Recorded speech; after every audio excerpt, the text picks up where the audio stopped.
The Garden of Serenity, a behind-the-page look at stewardship, healing, and rebuilding after the curse in Sera, Lily, and the Fox Prince. Where in your life are you being called to cultivate instead of conquer?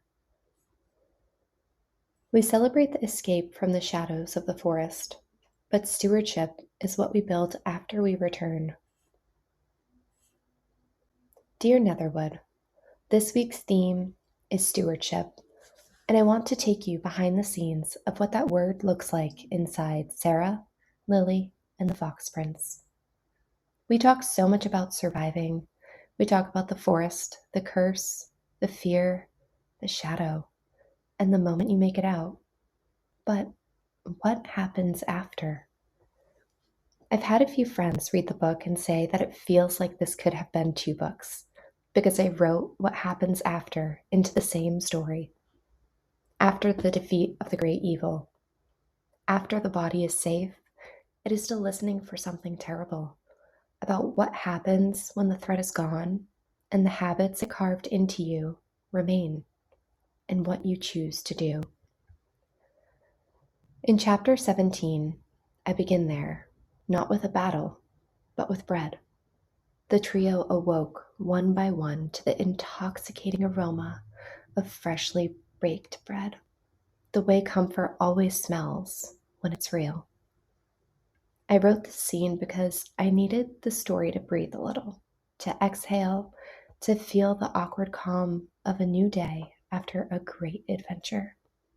I needed the reader to feel what it means to come home to a place where someone who loves you is already awake, caring for you, and doing the kind of work that makes a place feel safe.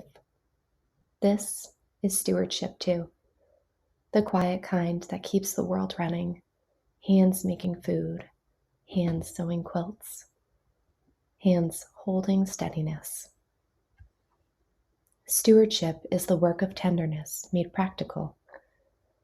And then, in chapter 18, the story moves from warmth into responsibility, towards inspiration, a different kind of stewardship.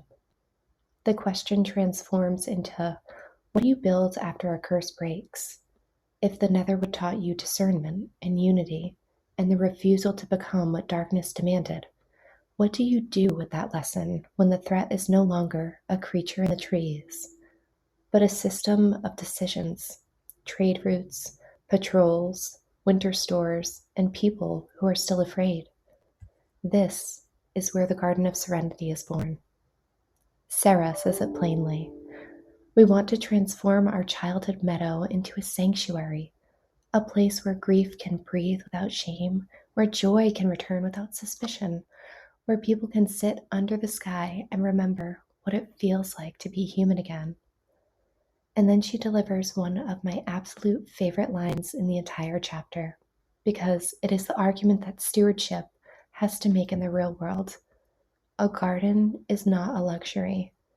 It is infrastructure for the soul. I wrote the council scene because I have watched this exact conversation happen in so many different forms in our very real world. The immediate urgent needs are real. Infrastructure matters, safety, of course, too, and without food, a people will starve. But so does the part of us that is not measurable on a ledger, the part of each and every one of us that needs connection, rest, beauty, and belonging. The community deserves something to remember that life is still worth living, and in this story, it is the Garden of Serenity.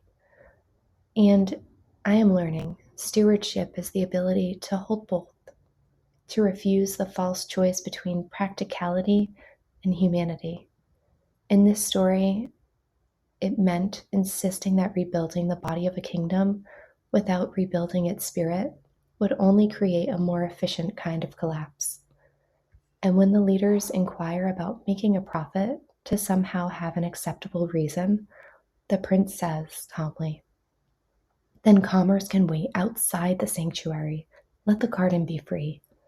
And Sera, with her wildfire, answers older cynicism with the kind of truth that makes an entire room shift in their seats. That is a lie People tell when they want to keep beauty gated. And Lily, she delivers the quiet hinge of the whole stewardship ethic. Those who enter will be asked to honor it, not by paying coin, but by paying care. That line is the seed. Stewardship is not about possession, and we do not need a profit motive to take action. Stewardship is about responsibility, about belonging that doesn't devour. It is about the kind of shared ownership that does not turn sacred things into a commodity. And chapter 19 is where the idea becomes embodied. It moves from vision into cultivation. The garden begins to take shape as a place of collective healing. Stone paths, benches, fountains, and birdhouses, like offerings from each district, carrying the uniqueness of the people who live there. And at the center of the Garden of Serenity, because the prince insists upon it, not a statue, not a monument, but a small patch of open earth left untouched, because, as he says, some things need space to be spoken into. I wrote this because there are things that cannot be processed while you are still running, and sometimes we can get lost in the cultivated beauty around us. In the end, all we really need is a clear space that calls us back towards ourselves. Stewardship makes space for that. And finally, toward the end of these chapters, the king says the line that, to me, defines the entire arc from returning into rebuilding. He was so impressed, his eyes beamed with pride, and something like peace. And you've proven something else, he said, slowly. That leadership is not only protection, it's, he pondered for just the right word, cultivation. That is the shift. That is the turning. And the sister's mother seals it all with a sentence that has been following me ever since I wrote it. You cannot undo what happened, she said thoughtfully. You cannot erase the years stolen, but you can decide what grows from them. Netherwood, this is what I wanted stewardship to mean in this world. Not moral perfection nor lecture, but the daily choice to grow something better from what nearly broke you.